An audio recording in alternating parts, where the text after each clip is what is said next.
ఏపీలో త్వరలో సర్పంచ్ ఎన్నికలు జరగబోతున్నాయి. ఎన్నికల నిర్వహణపై ఎన్నికల సంఘం కీలక భేటీ కూడా నిర్వహిస్తోంది. స్థానిక సంస్థల పదవీకాలం ముగియడంతో ఈసీ నీలం సాహ్ని ఈ సమీక్ష నిర్వహిస్తున్నారు. ఏప్రిల్తో ముగియనున్నటువంటి సర్పంచ్ల పదవీకాలం నేపథ్యంలో ఇప్పటికే మనం చూస్తున్నాం గ్రామ పంచాయతీల విభజన అలాగే మార్పులు చేర్పులకు కూటమి ప్రభుత్వం పచ్చజెండా ఊపింది. గడువులోగా ఎన్నికలు నిర్వహించేందుకు కూడా ఈసీ కసరత్తు చేస్తున్నట్లుగా తెలుస్తోంది. ఇప్పుడు ప్రస్తుతం తెలంగాణలో సర్పంచ్ ఎన్నికలు జరుగుతున్నాయి. మొదటి దఫా ఎన్నికలు పూర్తయ్యాయి. మొదటి దశ, రెండో దశ రేపు జరగబోతున్నాయి. ఈ నేపథ్యంలో ఈ ఎన్నికల తర్వాత ఇక ఏపీలో ఇప్పటికే పదవీకాలం పూర్తయిన నేపథ్యంలో, వారి టర్మ్ పూర్తయిన నేపథ్యంలో ఇక అక్కడ కూడా ఏపీలో కూడా ఎన్నికలు నిర్వహించాలంటూ ఈసీ కసరత్తు చేస్తున్నట్లుగా తెలుస్తోంది. డీటెయిల్స్ తెలుసుకుందాం. మా ఏపీ ఇన్పుట్ ఎడిటర్ కృష్ణమోహన్ మనతో జాయిన్ అవుతున్నారు. కృష్ణమోహన్, అప్రాక్సిమేట్గా ఎప్పుడు నిర్వహించే అవకాశం ఉంది ఎన్నికలు? స్థానిక సంస్థలకు సంబంధించిన అన్ని సర్పంచులు కావచ్చు, లేకపోతే అన్ని వ్యవహారాలు కూడా క్లోజ్ అయ్యే. బట్ ఏప్రిల్ అవుతుందా లేకపోతే మేలో జరుగుతాయా అనేది ఒక చర్చ అయితే జరుగుతుంది. ఏప్రిల్లో సర్పంచులన్నీ పదవీకాలం అంతా ముగిసే అవకాశం ఉన్న నేపథ్యంలో స్థానిక సంస్థల నగారా అయితే త్వరలో దానికి సంబంధించిన సిచ్యువేషన్స్, తర్వాత ఇప్పటికే ఎన్నికల నిర్వహణపై ఎన్నికల సంఘం కూడా కీలక భేటీ కూడా నిర్వహిస్తుంది. స్థానిక సంస్థల పదవీకాలంతో ఈసీ నీలం సాహ్ని కూడా దీని మీద సమీక్ష నిర్వహిస్తున్నారు. గ్రామం ఇప్పటికే చాలా వరకు కూడా గ్రామ పంచాయతీల విభజన కొంత జరిగింది, మార్పులు చేర్పులు జరుగుతున్నాయి. అలాగే మండలాలు, జిల్లాల విభజన కొంత జరుగుతోంది. దానికి మార్పులు చేర్పులు చేసే ప్రయత్నం చేస్తున్నారు. దాని మీద కసరత్తు చేస్తున్నారు. ఈ లోపల అంటే స్థానిక సంస్థల ఎన్నికలు ఏప్రిల్ మేలో జరిగే నేపథ్యంలో ఈ లోపల ఇవన్నీ కూడా పూర్తి చేయాలనేది ప్రభుత్వం కొంత ఆలోచిస్తుంది. ఆ దిశగా ముందుకు వెళ్తే స్థానిక సంస్థలు ఎన్నికలు చేయడం కూడా ఈజీ అవుతుంది అనే ఒక చర్చ జరుగుతుంది. అయితే ఈసీ ఏ విధంగా ప్రతిపాదనలు ఇస్తుంది అనేది కూడా చూడాలి. బహుశా మంత్ ఎండింగ్ కావచ్చు, జనవరిలో కూడా మరోసారి ఈసీ దీని మీద కూర్చుంటారు అనేది సమాచారం ఉంది.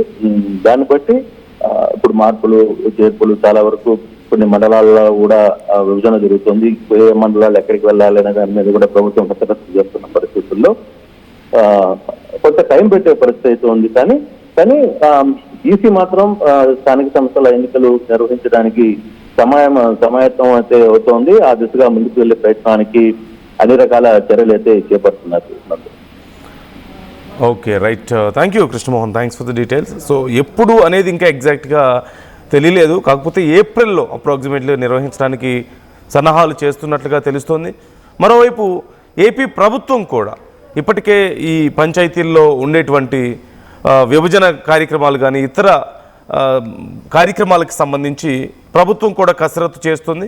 ఈ నేపథ్యంలో ఏప్రిల్లో సర్పంచుల పదవీకాలం ముగియబోతుంది.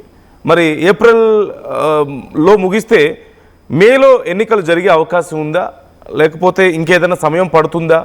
మరోవైపు ఇప్పుడు తెలంగాణలో జరుగుతున్నాయి కాబట్టి తెలంగాణ అయిపోయిన తర్వాత ఇక నెక్స్ట్ ఏపీకి సంబంధించి కసరత్తు మొదలు పెడతారా, డిస్కస్ చేయబోతున్నారా, ఏం చేయాలి, ఎలా చేయాలి అనేది? ఇది చాలా కీలకంగా మారింది. మరోవైపు ఇది పార్టీలకు కూడా చాలా కీలకమైనటువంటి ఎన్నిక. తెలంగాణలో ఎలాగైతే అధికార పార్టీ మేము చేస్తున్నటువంటి పనులకు మేము అమలు చేస్తున్న సంక్షేమ పథకాలకు ఇప్పుడు వస్తున్న రిజల్ట్ ఒక రెఫరెండంగా ఉంది, మా పనితీరుకు ఇది ఒక రెఫరెండంగా మేము చూస్తున్నామని చెప్పుకుంటున్నారు. ఇప్పుడు ఏపీలో కూడా కూటమి ప్రభుత్వ పరిపాలన తీరుకి ఖచ్చితంగా ఈ స్థానిక ఎన్నికలు ఒక రెఫరెండంగా మారే అవకాశం ఉంటుంది. మరోవైపు వైసీపీకి కూడా చాలా బలమైనటువంటి క్యాడర్ ఉంది. ఈ నేపథ్యంలో ఖచ్చితంగా ఒక టఫ్ ఫైట్ అయితే ఉండబోతుంది. తెలంగాణతో పోల్చితే ఏపీలో మరింత టఫ్ ఫైట్ ఉండే అవకాశం అయితే క్లియర్గా కనిపిస్తోంది. సో మీరేమనుకుంటున్నారు? మీ అభిప్రాయాలు కూడా ఈ విషయం మీద కామెంట్ చేయండి. ఈ అంశానికి సంబంధించి అప్డేట్ ఎప్పటికప్పుడు మీకు అందిస్తూ ఉంటుంది RTV. నగల సామ్రాజ్యం పెద్దది, మన వేడుకల్లో నగల పాత్ర పెద్దది. నగల్లో మన సంప్రదాయం అది పెద్దది. అదే విధంగా నగలు కొనేటప్పుడు మీ సేవింగ్స్ కూడా ఇకపై పెద్దగా ఉంటుంది. అన్ని నగల తరుగును ముందు కన్నా ఇంకా తగ్గించాం. ఈ తక్కువ తరుగును చూస్తే వెంటనే నగలు కొనేస్తారు. డైమండ్ జ్యువెలరీ ధరలు కూడా పెద్ద లెవెల్లో తగ్గించాం. ఇకపై అందరూ డైమండ్ జ్యువెలరీ కొనుక్కోవచ్చు. ఏ ఆఫర్లోనూ పక్కదారి పట్టకండి. ఇక్కడికొచ్చి కంపేర్ చేస్తేనే తెలుస్తుంది మీకు ఎంత పెద్దగా డబ్బులు ఆదా అవుతుందో అని. మా తరుగు కన్నా ఎక్కువ ఇస్తే మీరు కష్టపడి సంపాదించిన డబ్బు వృధా చేసినట్టే.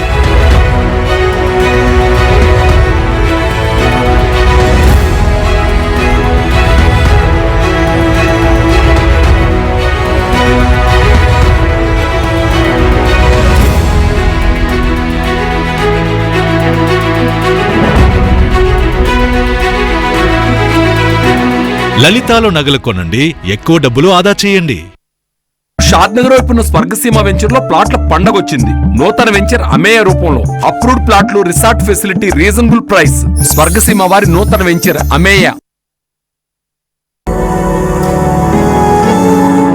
జలుబు, తలనొప్పి, మోకాళ్ల నొప్పులు మరియు నడుము నొప్పి వీటన్నిటికీ ఒక ఆయుర్వేద ఉపశమనం శాస్త్రీ బామ్.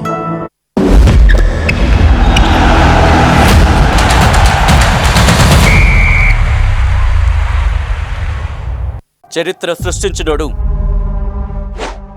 ఇప్పుడు ఆ చరిత్రని తిరగరాయబోతున్నాడు. అబద్ధాల గోడల్ని బద్దలు కొట్టి నిజాలను రాగా మీ ముందుంచబోతున్నాడు. నిజమైన వార్తల కోసం వెంటనే డౌన్లోడ్ చేసుకోండి రా యాప్ని.